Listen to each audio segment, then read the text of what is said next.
We had people of the calibre of Robert McCrum here, the former editor of the Observer, mixing with people from all areas of North Manchester. We had literature professionals from all over the North West. We had the Arts Council here, learning from each other, sharing each other's words, sharing each other's perspectives. Really important that those ideas are shared and those people come together and learn from each other. It was fantastic yesterday. Scribble Conference is a chance to get together with other people from the industry working in participatory arts, but specifically working with literature, community literature projects. It's a chance to share best practice, to talk about some of the realities of having to support often quite challenging groups or groups that are really struggling themselves, usually with confidence. Often facing a multitude of barriers, social barriers in particular.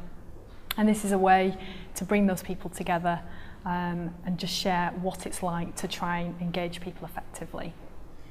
So we had people who are from the newspapers coming to speak, who are people who've got a high profile in the writing world, performing alongside writers who are fairly new writers. And I think for me, I got a lot out of seeing those two lots of people performing on the same stage. Yes, we are uniquely privileged to have this new technology. It gives us incredible freedoms, but it also bestows a special responsibility not to waste or squander it.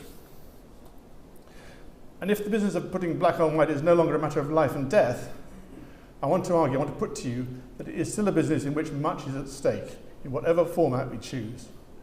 Good content, good quality, more than ever in an overcrowded market is what matters most. Originality is the toughest kind of content. Ezra Pound had a simple formula: make it new, he said, which is easier said than done. I think that participation in literature is an extremely valuable way for people to find out what they think, to acquire self-expression, to explore difficult ideas, complicated thoughts, and also to engage in creativity. I mean, when you write something down, when you put black on white, you're engaged in a creative process which is extremely difficult and demanding, and it forces you back on yourself, which in turn you project outwards through these kind of participatory events.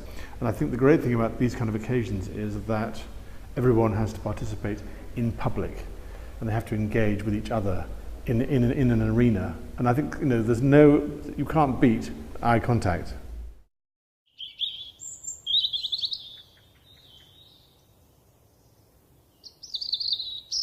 So Tell Us Another One is a 3-year creative writing adventure. It works across Bury, Rochdale and Oldham, and it's a chance for people to come together and share their writing, share their own stories. A lot of it is reminiscence work, so it's an opportunity to look back at their past and key moments in their life. So it's quite a cathartic process for a lot of people, but it's also a great way to engage people in their local community. And I think that is the importance of Tell Us Another One, because everybody's got an important story to tell, but by sharing it and bringing it together, you actually develop a stronger community. You know, as a funder, you know that you're doing well, and but the funding is good because it delivers to health and well-being, community cohesion. You can talk all the proper Arts Council type words, but it's actually listening to people's original story that's more effective and makes it worthwhile. Understand why you give the funding and why you support things and why you write letters of reference, because you think, well, it actually does have effect because you actually speak to the person that's been empowered by it, and it's quite moving.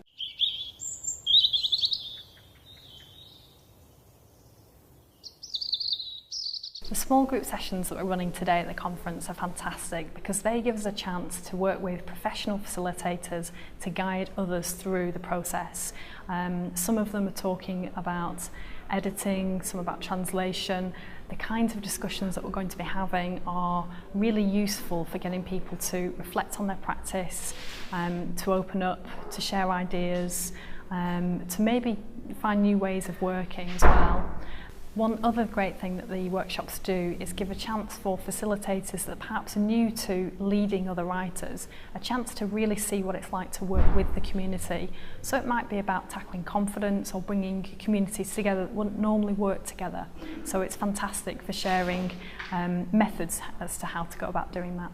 It was really nice because in my workshop, you know, I had an incredible array of people. I had librarians, I had artists, published writers, novelists, poets. I had story group members who are now trying to run the groups. So we had people who were just beginning to people who are really established, you know. And it was great. I learned a lot from yesterday's workshop, really, truly. And our Anjum Malik, she was excellent. She just keep on, you know, giving us more and more tips how we can do the editing. That's wonderful. I was doing editing, which was really interesting. I had an amazing group actually. I had a huge group, and everybody, people with, you know, different backgrounds in writing. So I am going to cheat and ask people to come up and help me and tell me what they thought, what they learned from it. So I've asked about 3 people already, and if we have time, the others can come up. Maria is from working in a prison, aren't you? Yeah, I work at Buckley Hall Men's Prison. Yes, move forward. Thank you. And so, what did you get from the workshop, if anything? You can say you didn't get anything. No, actually, we spoke a little bit about the difference between the written word and the way it's spoken. So you can see something that's been written down with no punctuation and that poor spelling, and it doesn't sound like very much to start with. But when the person who's written it stands up and reads it out, it comes alive because it's got their feelings. Which is a very important part of language, you know. It's not an English lesson when you're writing creatively. It's about the voice. So Mike, I'm going to limit you to 1 minute. Soundbite.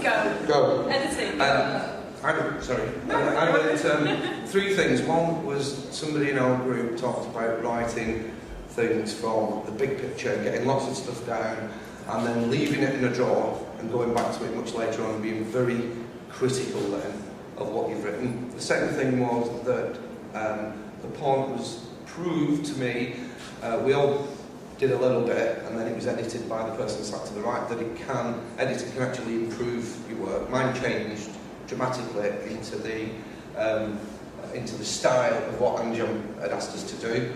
And I think the third thing that I learned is that if you're asking anybody to do any editing for you, you must give them a synopsis, basically just to make sure that they understand where you're coming from, and that it's not edited on preference, but it's edited against what we're asking them to edit it against. So do you mean that the story's not affected? Is that what you mean by that? Well, maybe the story, the message, the story doesn't change too radically. खुदी को कर फलांद इतना कि हर तकदीर से पहले खुदाबंद खुद पूछे बता तेरी रज़ा क्या है. Make yourself so elevated that before each step of your destiny, God Himself will ask you, tell me, what is your desire? Cartwheel Arts are quite extraordinary in the way that they've got marginalised groups of people and worked with them over these years to get them to a point where they've become friends between each other, and it's really evident. I have seen that it's really well managed, and everything, the workshops, the poetry, the poems, in the end the poems, other performers performed their poems. Literally I start crying, Some of the poems were so, touching. I loved it. Days like today are priceless, because if anyone could have been a fly on the wall today, what we've seen is people from all different backgrounds, people from the ages of 13 into the 70s, from all walks of life, all different accents, sharing their words, sharing their skills, learning from each other, being entertained, and the world's a troubled place, and if we did a bit more of this, maybe the world would be a bit happier place. So whatever it cost, it was priceless. I've said before, this participatory arts work, this adult literature stuff, it's not just life enhancing, it's no exaggeration to say it's life changing, but in some ways it's life saving. And we had people today sharing some incredible personal stories, having the pride and the bravery to stand up and share it, and that's priceless. We've had a very special day.